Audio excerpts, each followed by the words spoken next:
thank you everybody for coming. I'm Vittorio Giovara, I'm from Vimeo. Yeah, Nathan Eggy from Mozilla. We hope you have had a good time here and that we can go. Yeah, so we want to just maybe give a little bit of a history of how this conference came to be. So Vittorio and I have been part of the greater kind of open source multimedia community. We go to a lot of conferences. We run into each other a lot. We've had this friendship that's developed over maybe the past 5 years. And recently we were at FOSDEM at a work week together, and we were having a couple of beers, and we started talking about the state of the video industry and the fact that there were, oh, there we go, much better. The fact that there were lots of conferences.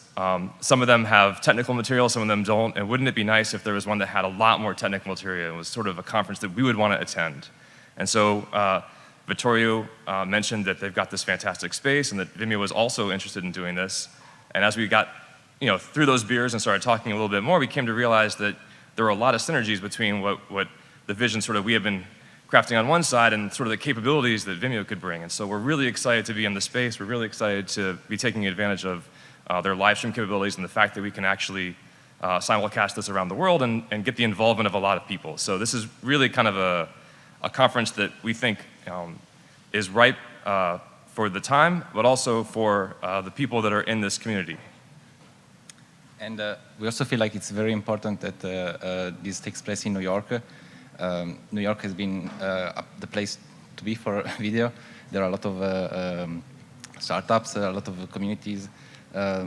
Within half a kilometer of here, we have Facebook, Google, Samsung, and so New York is becoming more and more of a hub of new companies about video. And New York is also very strong, has a strong creator-focused community about creating video. There are a lot of directors, there are a lot of production, there are a lot of video houses. So it all made sense that we were here.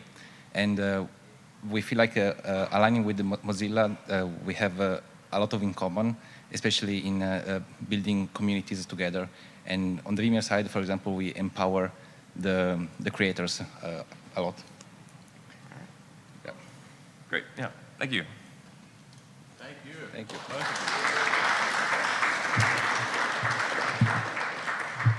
All right. And just before we dive straight into our first speakers, I just want to see if our question and answer system is working. So, because we want to get as many questions as possible. So we've started the stream. Do anybody want to ask a question to the chat? And we can kind of have a look at what that would look like so we can. All right. I think we're going to.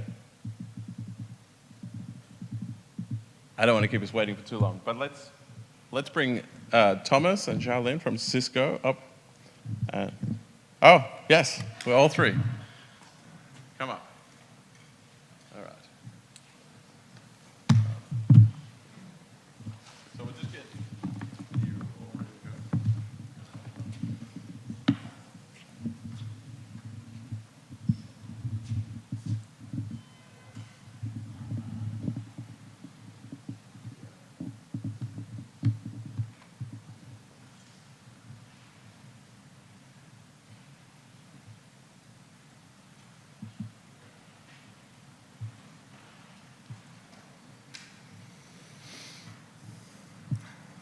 Okay, well, you're ready. So I'm Thomas Davis. I'm a principal engineer working on video coding for Cisco in the UK.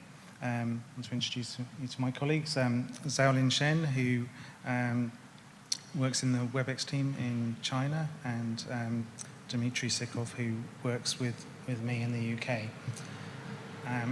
So I want to talk about AV1 in collaboration and what we've been doing in this space and where we think that AV1 is going in this space. And you may have noticed that we've got a few pieces of equipment here, a couple of cameras and so on. So we're also going to do a demo, and I'll tell you more about that shortly. So what I want to talk about is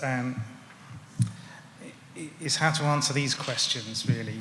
So what makes AV1 useful for collaboration applications? You know, is real-time AV1 even possible? And I hope we can show that it is. And what does that mean overall for thinking about AV1 complexity and performance? And finally, I want to talk about the deployment challenges. You know, what will it take to get AV1 into collaboration applications and actually deployed across the collaboration world? So there's really a new content world, and this was one of our motivations for pursuing AV1. So collaboration video is now no longer just about talking heads. There's all kinds of things. In fact, everything that you think of in video now has to be encompassed in what we call collaboration. So we have the usual callings and meetings. There's screen sharing. We do interactive whiteboarding. You might want to do some sort of co-design. You also want to do your all hands and do distribution and streaming. Then people might want to use collaboration as a forum for doing gaming and so on. So there's a huge range of applications that are now encapsulated within collaboration that we want to be able to support. So that means, you know, from a point of view of coding, the content that we distribute is very mixed. It's no longer just these talking heads. It's all kind of gaming video and graphics video and so on. The other thing is that there is always an ongoing issue with collaboration, that you want remote users to be first-class citizens. So in our corporate applications with our endpoints and physical hardware and so on, we can achieve, you know, extremely high quality, first-class experiences. And it's always more difficult for remote participants at the end of a wet piece of string, not very good network capability. But we want to bring remote participants in, you know, as first-class citizens of conferencing and collaboration applications. The other thing that is happening is we want to get to a position where no pixel is left behind. So you don't want to have some kind of compromised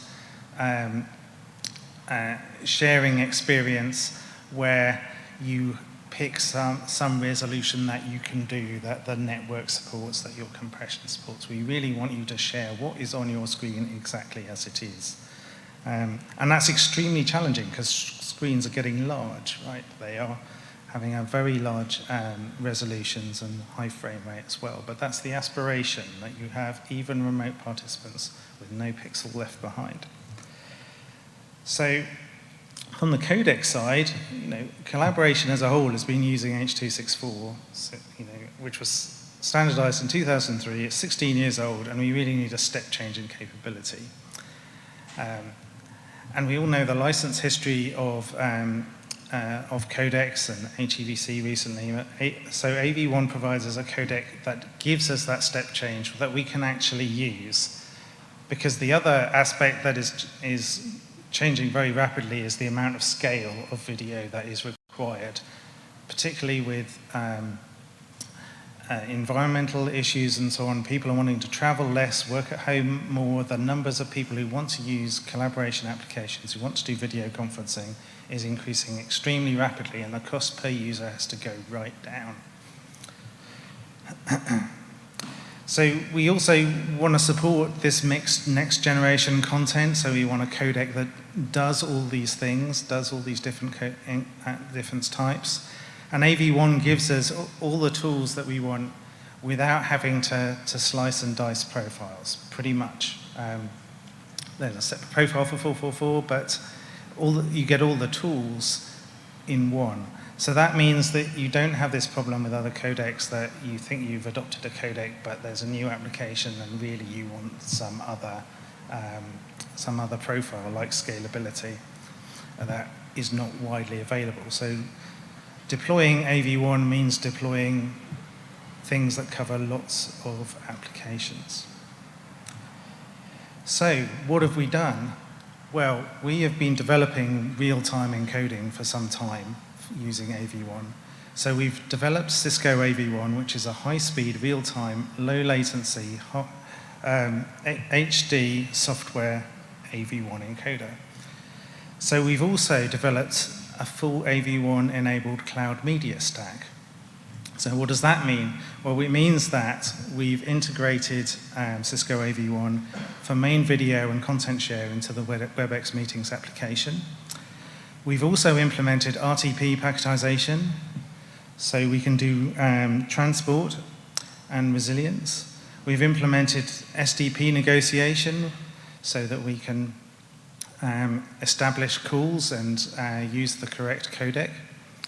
And we've enabled AV1 switching in the cloud on our test site.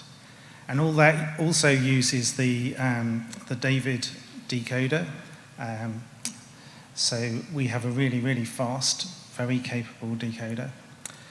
So what I hope we can show now is, I think, the world's first live real-time video call. So I'll cut to the demo, and let's see if we can establish an AV1 call.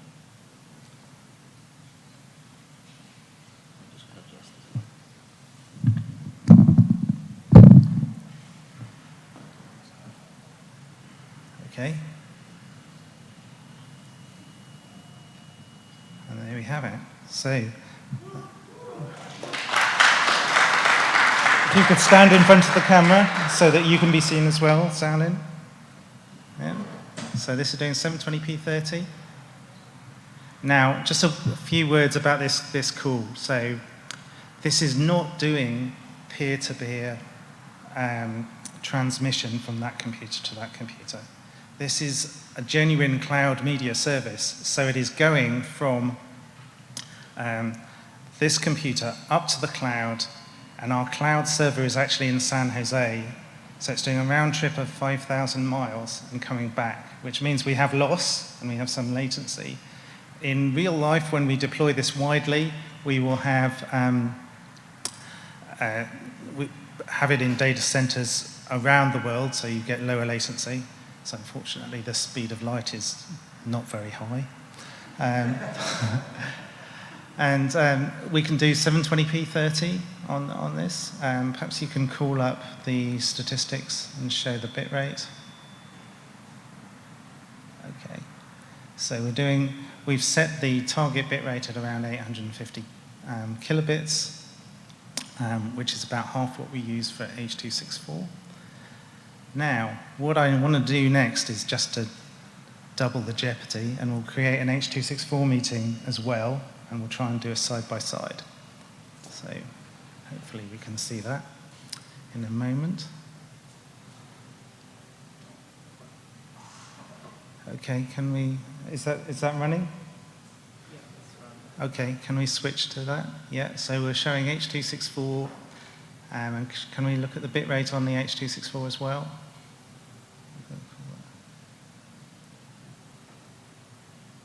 Okay, so we've got a target bit rate of 1.7 for the H.264 and 850 kilobits for the AV1. So this is what we find, that in general we can get about a 50% bit rate reduction over H.264. Over H.264 high profile, in fact, although we're showing baseline here because that's what's deployed in our products. Okay, so can wave at the camera, see that we can recover. So the coding that we use is designed to be extremely low latency, so we aim to hit a deadline every frame of 33 milliseconds. We also have very short buffers. So some internet video coding for RTC is much more relaxed than that. They have bigger buffers, they allow more latency, they allow more variation. But we want to be able to use this with the lowest latency that we can, and also in corporate networks where these things are monitored very closely. So that's one aspect of what we want to achieve, which is just lowering bit rate and obtaining the same or better quality. But the other thing that we want to do is increase quality, especially for these kind of mixed applications. So the next thing I want to do is look at a video share demonstration. So if we close down these video calls,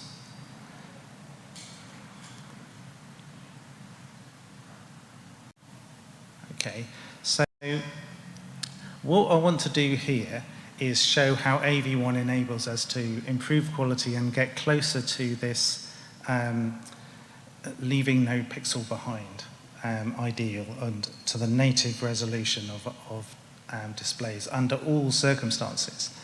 So we're going to try and do a share.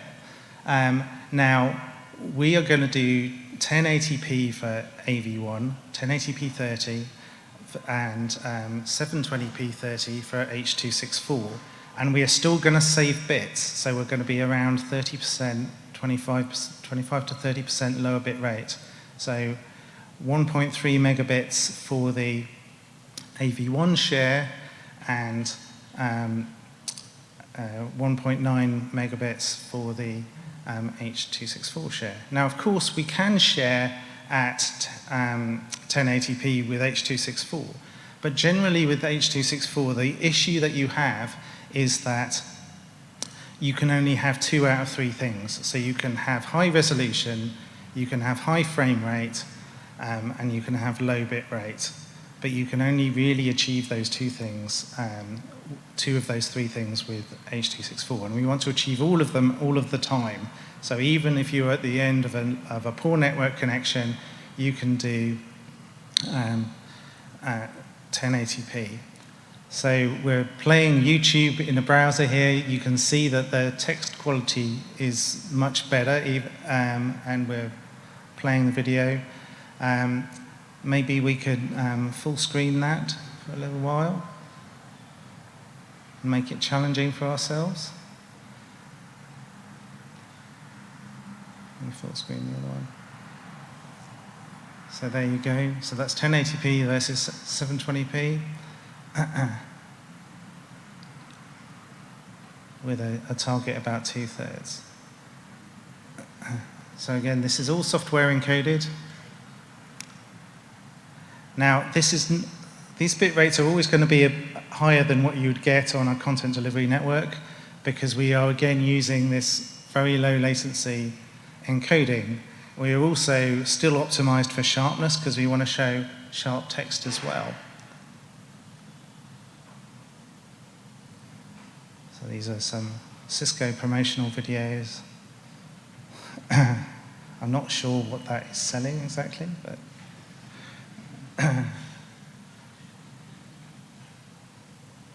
okay, so can you just call up the stats again, just so you can have a look at this?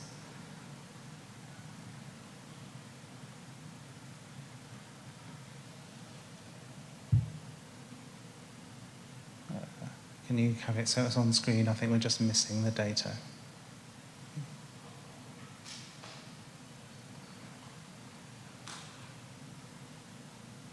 Can you move on the AV1 one? Can you move it slightly to the left? It's just been. Okay. So this is showing what it can do with full motion video, even with very low latency. Still trying to hit 33 milliseconds, not a 3 or 5 second clip. Okay, so could we switch to the PowerPoint? Sorry, to the spreadsheet.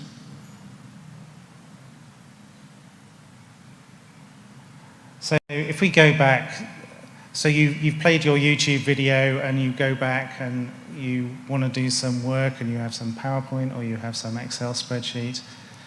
Now normally again with 264 we would have to do some kind of adaptation and switch encoder mode or switch resolution, but you can move seamlessly between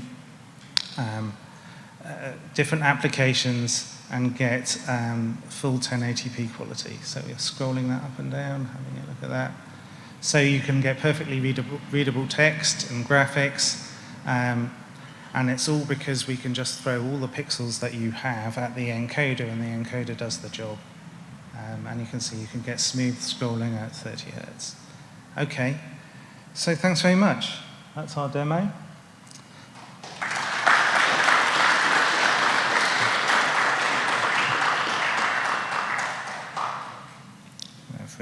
go back to the slides.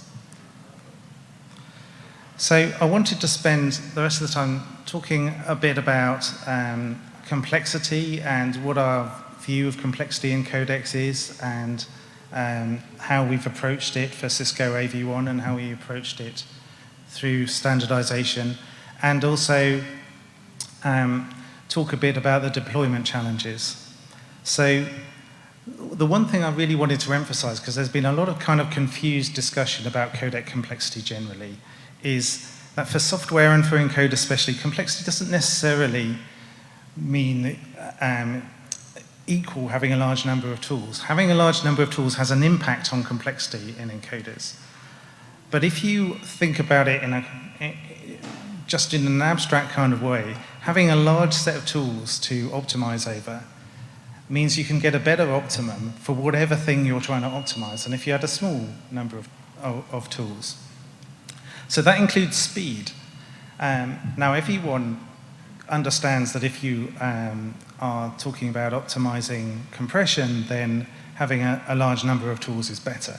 But it seems difficult for, sometimes to convey that it also applies to speed and to any kind of trade-off between speed and complexity. Now, the challenge is to turn that kind of abstract principle into a real encoder. But encoders don't have to work like reference encoders where you try everything, and in fact, real encoders don't work like that. So you need to bear in mind that having a lot of tools to choose from is an opportunity as well as a cost for encoders. So what matters is, firstly, do we get real-world useful gains for a reasonable complexity increase over a previous codec technology or format? And the second thing is, could we have matched that by just changing the operating point of a legacy codec? And that really depends on the complexity performance curve. So one thing I wanted to point out is that we did all this for HEVC as well, and we get, as I said, significant real-world gains, as you saw, at least 50% bitrate reduction, or you can increase resolution and get 30% bitrate reduction and higher quality all around. But we also find that this is better than what we got with HEVC, and I think this really comes from this more capable tool set. So the discussion about reference codecs and codec complexity is often conducted as if it's a choice between formats. And the discussion of the formats, if we got somehow around, the discussion of the formats is often dominated by the people's first impression of the so-called reference codecs associated with those formats. So you get so if you draw a curve of complexity versus bitrate reduction, then you find you get some bitrate delta, which might be 50%, and some complexity delta that might be 100 times between those. So that kind of dominates people's perception, and they think that all implementations must have these kind of ratios. But actually, when you look at a real implementation, you get some kind of curve between complexity and compression performance. And as you go faster, you get increased bit rate. And as you go slower, you get closer to the so-called optimum. So if you have a new standard or a new technology, you would expect there to be another curve. The thing is that when you were designing the codec, you don't have the curve because you only have the one implementation that you're looking at. So you have another complexity and performance trade-off curve.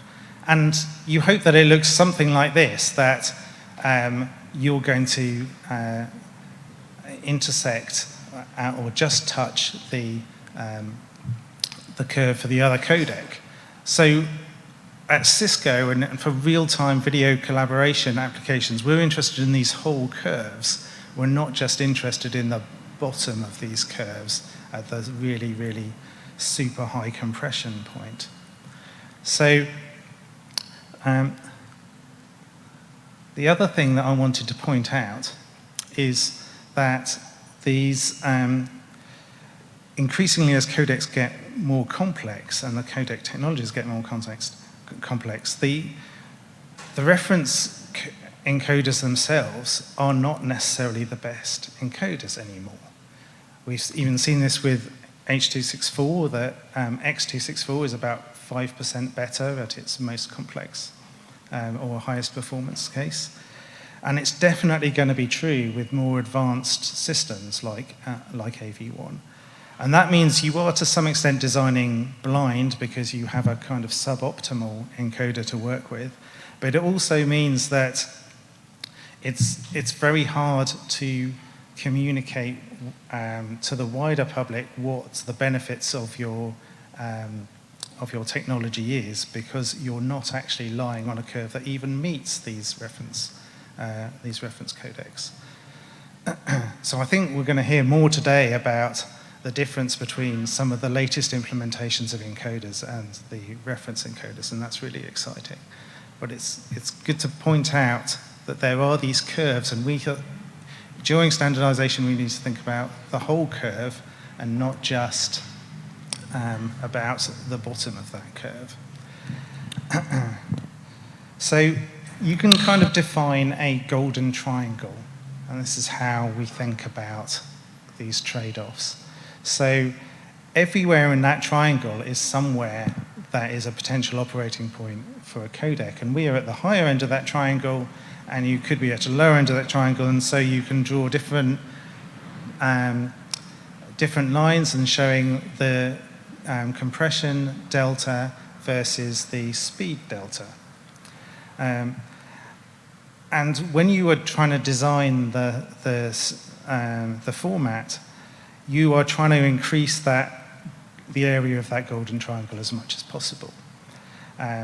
So if you think about this superset-subset thing, one thing that you want to do is not make the subset that is common with previous standards like VP9 worse. So if you have something that, like motion compensation that you have to do, or transforms that you have to do, or entropy coding that you have to do, you actually want to have better speed compression trade-offs there than you had in the previous technology, and not just make it worse just because you want to make the bottom of these curves better. Because you can imagine stretching these curves down and to the left, and you've actually make the whole triangle smaller, even though you've made the most complex operating point better. So we were trying to make the whole area larger. And if you've done your job really well, in fact, you can make this whole curve, the whole orange curve for the next generation codec, above the previous generation. So it doesn't even touch, so that you've improved all the core tools and all the common tools from previous generations. So we try to think about what things look like at different operating points and at different trade-off points. Now, this all is very nice conceptually, but real life isn't like that, because these curves don't exist across the whole spectrum of applications and complexity levels. So in practice, you get something like this, that what is reported by companies, by people doing tests, is a whole load of scattered things, and actually it's much worse than this, because people are looking at different applications and they are looking at different test sets and different test methodologies. So it's all a mess. So I think as codec engineers, we need to kind of convey this whole idea of the golden triangle and the trade-offs that we are trying to optimize for in real codec design. But we also need to understand that to the outside world, it looks a lot like this, and it's very confusing. And we have very confusing discussions about complexity and compression performance in the real world. But our experience with AV1 is that there's a big fat golden triangle to exploit for all kinds of applications at all ranges of complexity and all operating points. So lastly, I'd like to finish with talking about some of the deployment challenges that we have. So there is, of course, a huge install base of H.264. we're always going to have hard endpoints, and people keep these for a long time. And people keep our infrastructure as well for a long time. We still have customers who are using things that we sold them more than 10 years ago. So we also have these mobile clients that it may be more difficult to run a soft encoder on. Hopefully we can, but we may not be able to get the same performance.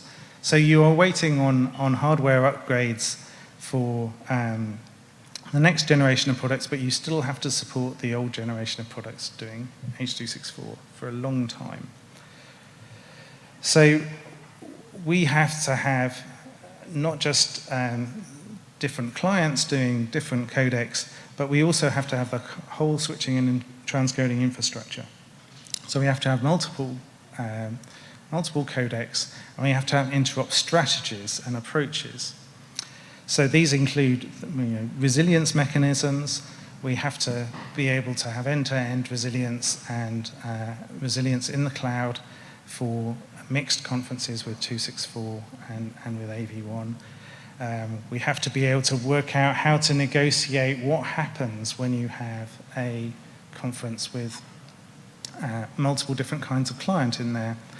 And then we have to think, well, how do we interoperate with other systems which may or may not do AV1? So, we are not the only video conferencing vendor, and we have to support things like Microsoft Teams and other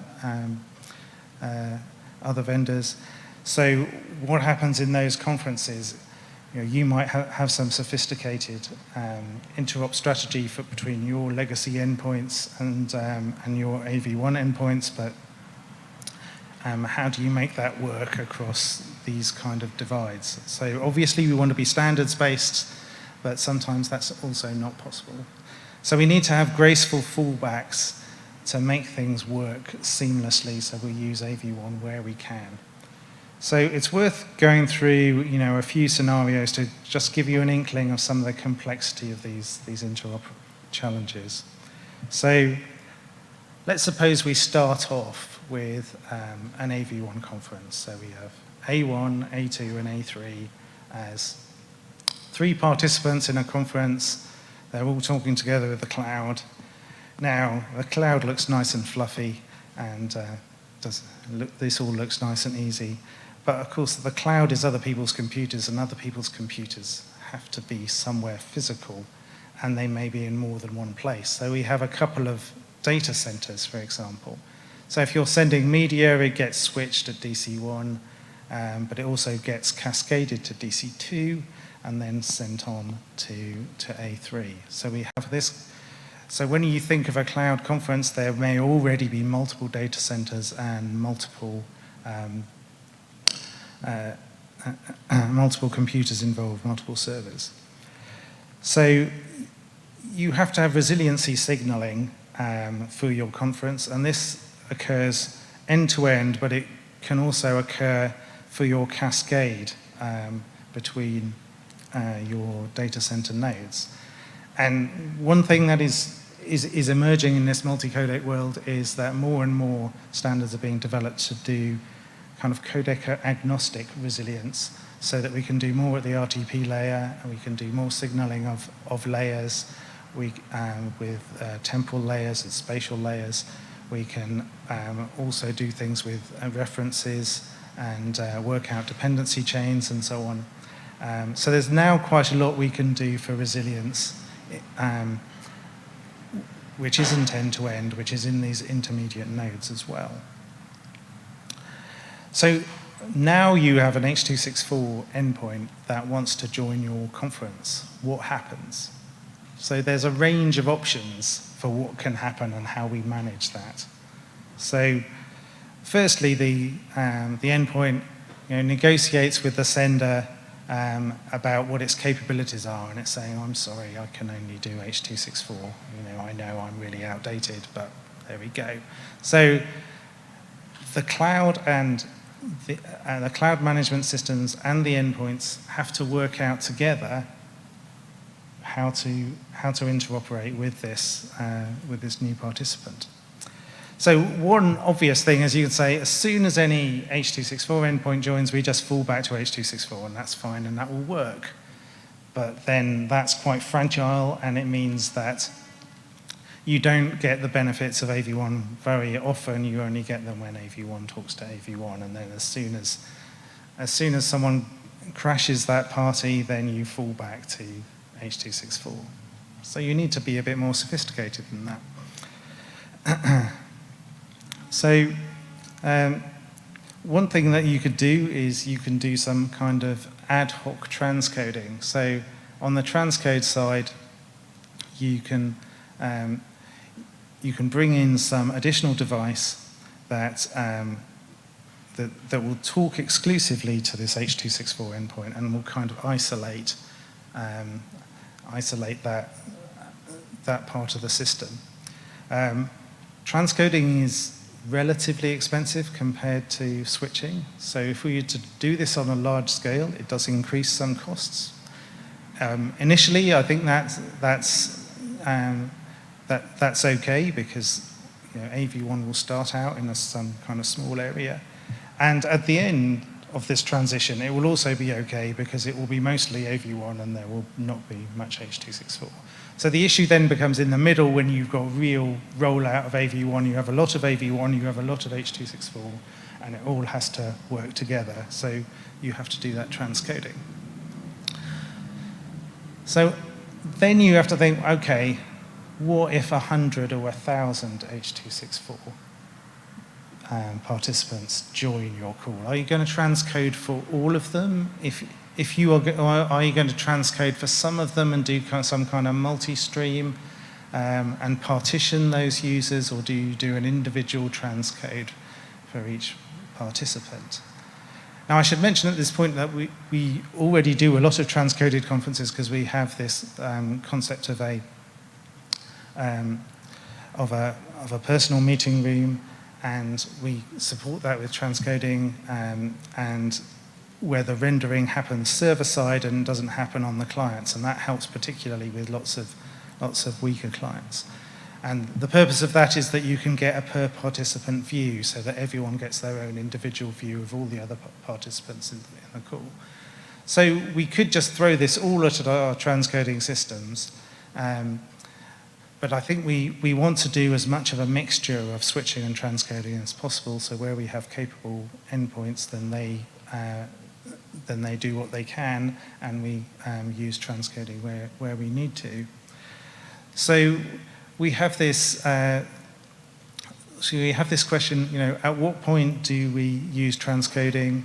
At what scale do we use it? How many participants do we support before we go to a fallback? Let's just do H.264. It's easy. And as I say, this is kind of something that hits us in the midpoint of the deployment process. So the other thing that you could try to do that would help with all this is you could do some kind of multi-stream. And you might say, well, this kind of obviates the point of AV1, because it saves you, it costs you the bit rate for H.264, or could I have the slides back? Thank you. For H.264 and for AV1. But if you think of AV1 as bringing higher quality as much as lower bit rates, then maybe that's not too bad, because actually the AV1 bit stream is not costing you very much in terms of bandwidth, and so you can get your higher quality, higher resolution AV1 for not much extra cost, and you can afford to do H.264 alongside. And we already have H.264 various quality levels in multi-stream already. So we have different bit rates and we have different resolutions, and we often send those simultaneously, and WebEx supports that. So putting AV1 in the mix is not necessarily such a big issue. The other thing to point out is that you still get the downstream, the downlink benefits. So if A1 and A3 are in remote locations and they really, really need the low bandwidth, then they are still benefiting from AV1. So if you think about all these possible strategies, not all of them will be the best strategy at any one time, but you have to work out some kind of protocol for switching between these different strategies. So that's really the program for rollout of AV1. It's developing these strategies for interoperability as well as for working out how to distribute AV1 in the meantime.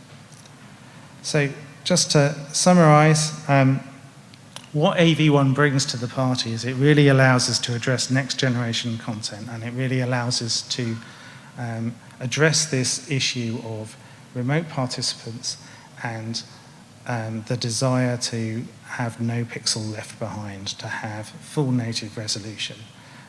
And we are much closer to that today than with AV1 than we were before. The second point is that real-time communication, AV1 encoding is here. We can do it. So we are getting great trade-offs between complexity and performance. We are still at early days. There's a lot of optimization to do. There's a lot of development to do. But I think we have a really good high-performing starting point. Then we can get really substantial bitrate savings, and we've got a really practical CPU footprint. So we're using laptops here. There's no acceleration. There's no GPU acceleration, no FPGAs. It's all just software. And we're not using very large fractions of those CPUs. So the thing that will take time is integrating AV1 across systems and doing the systems engineering for how to roll this out and how to move from the 264 world to the AV1 world. But we're working on all of that, and we're working on these strategies, and we're working on how to deploy AV1 across our infrastructure. So that's all I have. I want to make special thanks to Sam and Tom and Greg and Nathan, who have been brilliant in helping us sort out this demo, and to my colleagues Zalin and Dimitri for running the demo. And thank you very much, everyone.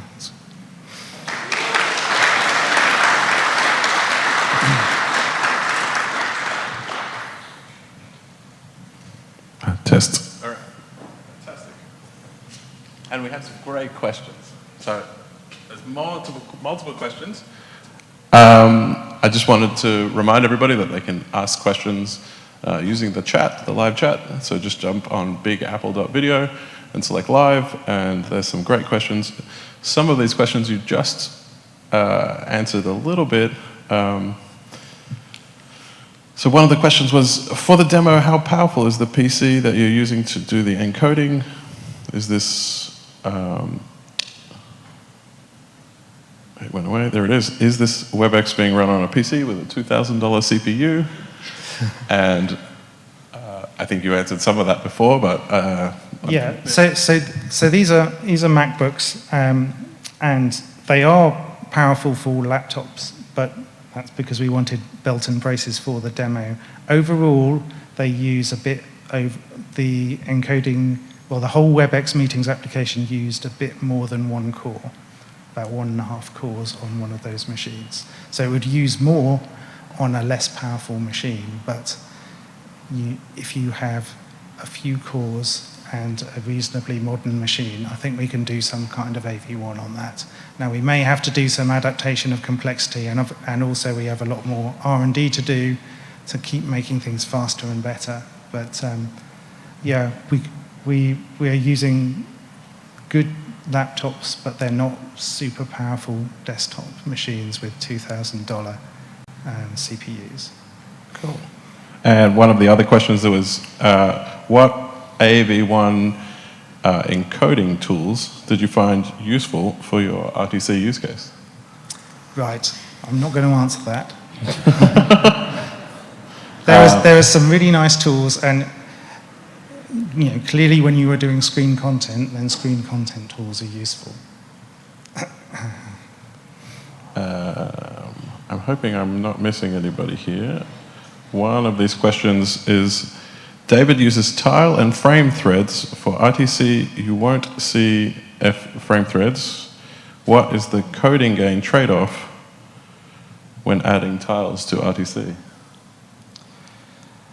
Oh, we haven't done a great deal of experimentation of that. I mean, I think tiles add, maybe cost you 3, 4, 5%. It's not a huge amount. It depends how many tiles you have.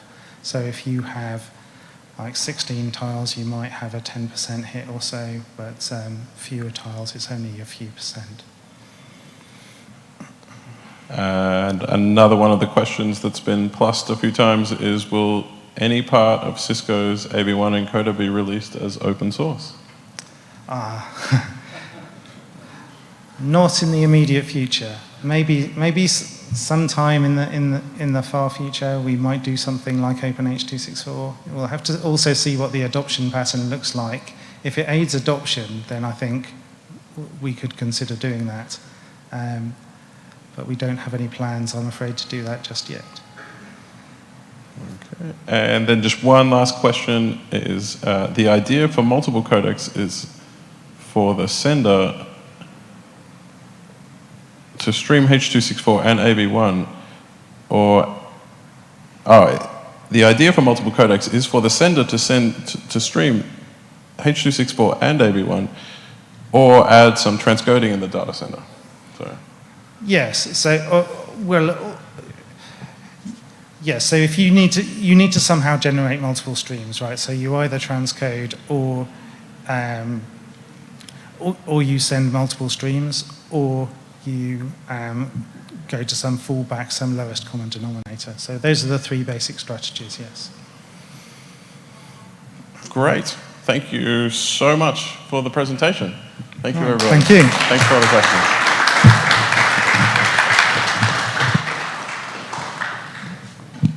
So we're just going to have a quick break and do a reset. There's some drinks and some coffee back there, and we'll be getting back up and running again in a couple of seconds. So.